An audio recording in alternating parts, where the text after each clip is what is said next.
Hi everyone, welcome back to my lab and today's video, which is going to be an eyeshadow palette tag. A lot of you have recommended that I do different kinds of tags, and my friend Drea CN, who I've collaborated here on my channel before, she suggested this one. It's simply called the eyeshadow palette lovers tag, so that definitely suits both of our personalities, and I'm so excited that she asked me to collaborate on this video with her. If you haven't subscribed to Drea yet, I highly recommend you check out her channel. She's such a lovely girl, and when she films her videos, she's very relaxed, very low-key, and it just sounds like a couple of girlfriends sitting around and talking about makeup, which I personally love. She's also been doing like clothing hauls where she does try-ons and she talks about how she puts together different outfits. And I actually really enjoy those. I've been inspired a little bit by her, and I've been considering doing something like that on my channel. Definitely recommend you check her out. She does a lot of Project Pan kind of videos, few hauls, a lot of makeup reviews. She's very creative in her content, and I think that you're really going to enjoy it. I hope you'll check her out and let her know that I sent you. If you're coming from Drea's channel, or if you're new here in general, my name is Jody. Thank you so much for clicking on my video. I hope you're going to enjoy this one and my little take on this tag, and consider subscribing to my channel if you haven't already. I would absolutely love to have you. I would like to thank, as always, my first 5 commenters from my previous video. Thank you so much for showing my channel some lab love. I really appreciate it, and I enjoy chatting makeup with you in the comment section. Those that have a YouTube channel, I'll always indicate with the YouTube logo and leave them linked in the description box down below. I will of course have Drea linked in the description box down below, as well as the original creator of this tag, whose name is Angelica Liramar. So definitely want to give her credit for coming up with the idea, and thank you so much, Drea, for suggesting it. I have to admit, I had a little bit of a challenge answering the questions. Now, without any further delay, let's go ahead and get into the video. So I'm gonna go through the questions and let you know which palettes I picked out. Now, full disclosure, I'm a makeup hoarder. I have a lot of makeup that I have absolutely never used, including palettes, mostly palettes. And so the palettes that I decided to share are palettes that I have been using, that I know, and that I can give you some information about. Now, ask me the same question a month down the line, my palette choices could absolutely change. This is why these tag videos are so fun. I can't wait to hear Drea's responses. So let's go ahead and start. The first question is a palette I regret that I did not buy. I'm assuming that a lot of people are going to have this on their list, because whenever these eyeshadow palette tags come up, this is a very frequent response, and it has to be the Kat Von D Maybe That Loca palette. I realize that her brand has fallen out of favor, but I do believe that at that point in time, she had a fantastic eyeshadow formula. And in general, that palette kind of made history, and it was very unique in the way that the color story was arranged. And I have to admit, I was in store. I had the palette in my hand. I actually had 2 palettes in my hands because my daughter was debating on getting it as well. And at that time, I was just starting to veer outside of my MAC exclusive obsession. When I first started with makeup, it was everything MAC. And so when I had the palette, I admired it so much, but I was like, it's not MAC. I don't know if I want to ruin the aesthetic of my makeup collection. And I put it back, and I regret it. I know that the palette is old and I could probably find it on the secondary market, but I have so many palettes, it makes no sense for me to invest money that way. But it has always stayed in my memory, and it is a palette I have regretted not buying. Incidentally, my daughter didn't buy it either. She chose something else. So neither one of us has that palette. The next question is a palette I regret buying. I have my stack of palettes right here. I'm actually really afraid I'm gonna knock them over. The makeup palette I regret purchasing is the Makeup Forever Let's Gold palette. And this is so sad to me. I actually really enjoy Makeup Forever as a brand. I think that they don't get enough credit for their style of foundations that they do. Their color cosmetics are so beautiful as well. I just think it's a very good, solid, all-around brand, and one that I really enjoy. But this palette was an absolute miss for me. I did a review of it on my channel, and it was not a positive review. It was coming on the tails of a glitter palette that they did. This is what the color story looks like. And the idea here was that you were going to have different textures with different color stories, so each little trio would be a separate look. But I have to be honest, the shimmers here were so disappointing. The second and third rows are all shimmers, and they just had no punch to them, and it was so disappointing, because if you've ever swatched a Makeup Forever shimmer shadow, you know how metallic, beautiful, glittery goodness that is. and this was just such a miss. I honestly need to declutter this palette from my collection because it's not going to get absolutely any use anymore. I think I may have used it maybe 3 or 4 times tops, and it just, the idea is great, but I have to admit, you know, it's funny. I saw Tati, who I know has kind of fallen out of favor too, but I don't get into that kind of stuff. I just love makeup. I saw that she reviewed this palette and she actually gave it a positive review. She was using it in like a full face of first impressions, or, you know, some video like that. And she actually gave it a positive review. And I think now in hindsight that review was because she was anticipating releasing her textured neutrals palette, which is a similar concept to this, where you have all the same shade and different finishes, but she did it so much better. I absolutely love her palette. I was considering adding it to my little collection here, but I ended up not. But I do love her palette, which I also reviewed here on my channel. But this one is a definite miss. Such a letdown.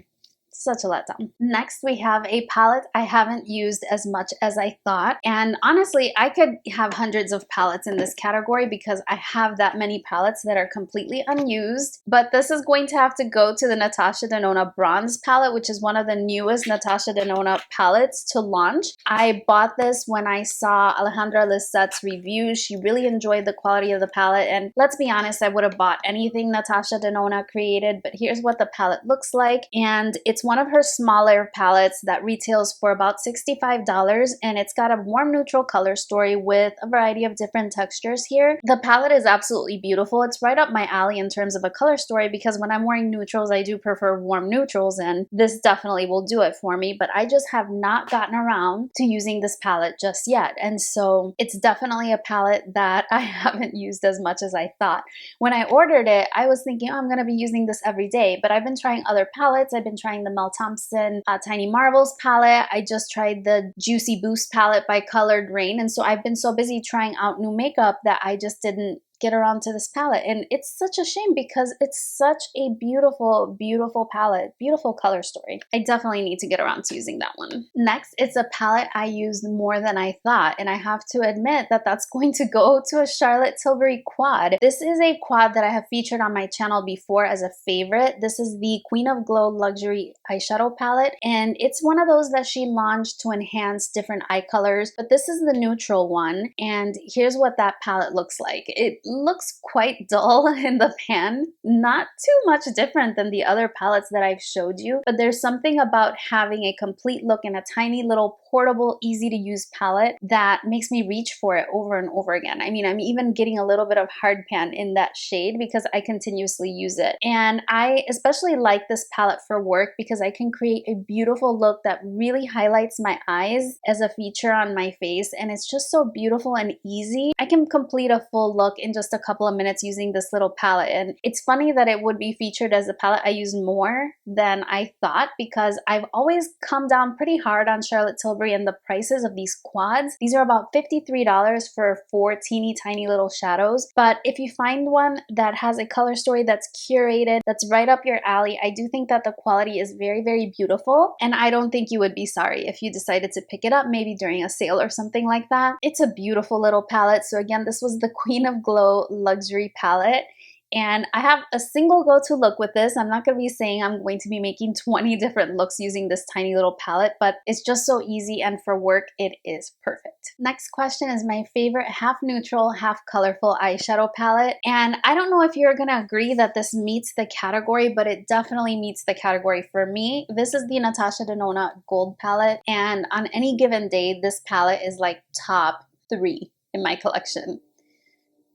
It might even be the top palette in my collection. I think this is my favorite Natasha Denona eyeshadow palette, and I have all her palettes. And what I like about this one is that it's definitely a neutral palette, but the tones here a little bit more muddy, a little bit more mustardy, a little bit more edgy in its style. And then the colorful shades that are here are in the green family, which is my preferred eyeshadow color. I absolutely love green eyeshadow. And so if I were going to think of a palette that is half and half of everything that I love, it is this one. It's the Natasha Denona Gold palette, and I just love this so much. I also enjoy that she has different textures here. So this shade right here, which is called Python, it's like a cream to powder shadow. eyeshadow. When you actually dip your finger there, you will find that it feels kind of wet to the touch, but it applies like a matte and you can work it like a matte. It's so beautiful. And then some of these shimmers, you wouldn't think so, but they have the most gorgeous shifts. So for instance, the shade Lime Chrome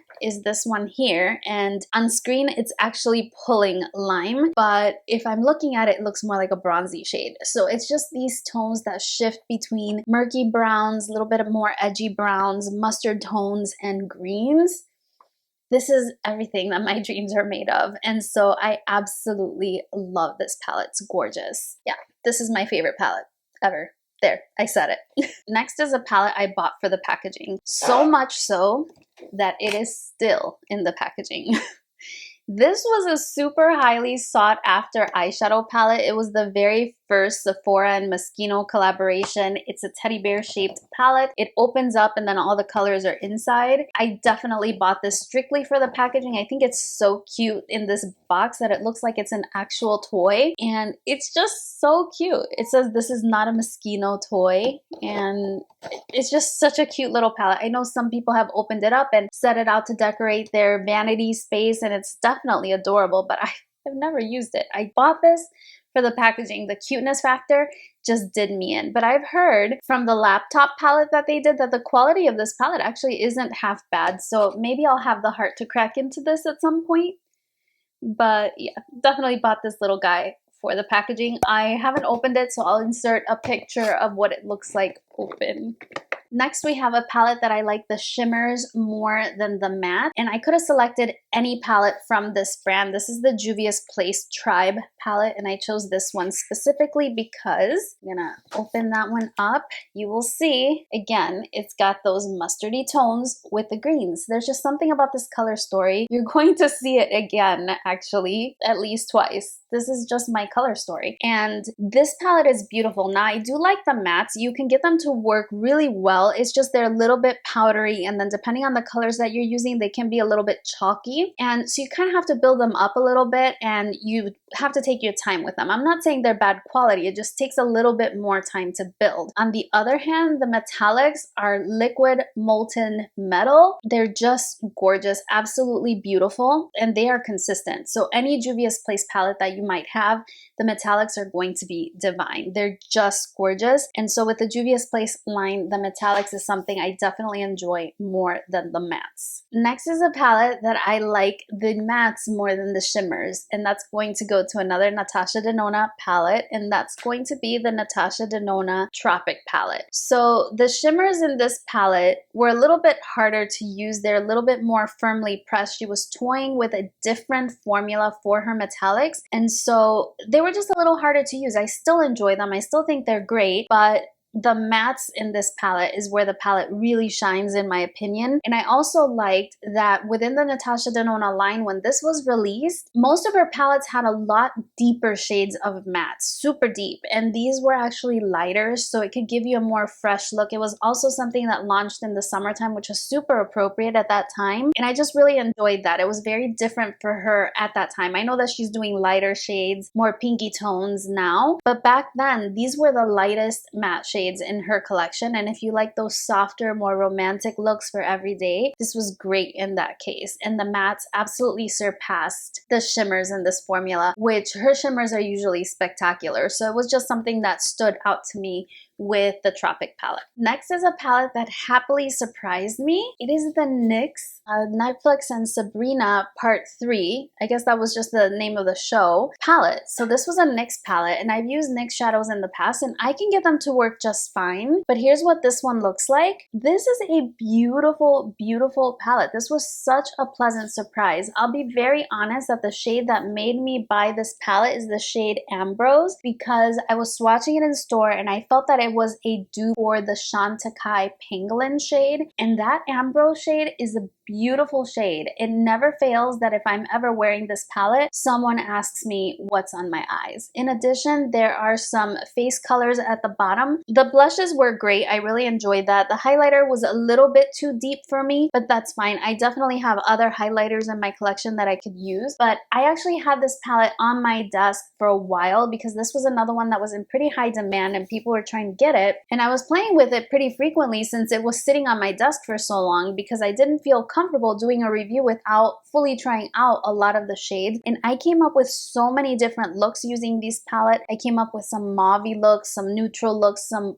rosy looks where people thought I was wearing the Natasha Denona Love palette on my eyes. This was an affordable brand. I think they did such a fantastic job with this palette, and I'm not sure if they still have it. I know it's not available at Ulta Beauty where I bought it anymore, but if you could find it, or if you bought it and didn't use it, like I'm guilty of in a lot of cases, pull it out. Definitely try the Ambrose shade. It's so beautiful. And yeah, this palette was a super pleasant surprise at the drugstore pricing. Now, because it is a larger palette, it was a little bit more pricey. So it was around like the $38 price tag, but I used a coupon and brought it down a little bit, and I never regretted it. It's a great little palette. Last but not least is a palette that actually could have won in several other categories, but I thought that it fit this one most specifically, and that's question number 10, a palette with the most interesting color story. And in that situation, I have to give it to Lunar Beauty's Moonspell palette. I happen to really enjoy the Lunar Beauty eyeshadow formula. I think it's beautiful. I reviewed the I think it's called Strawberry Dreams palette, and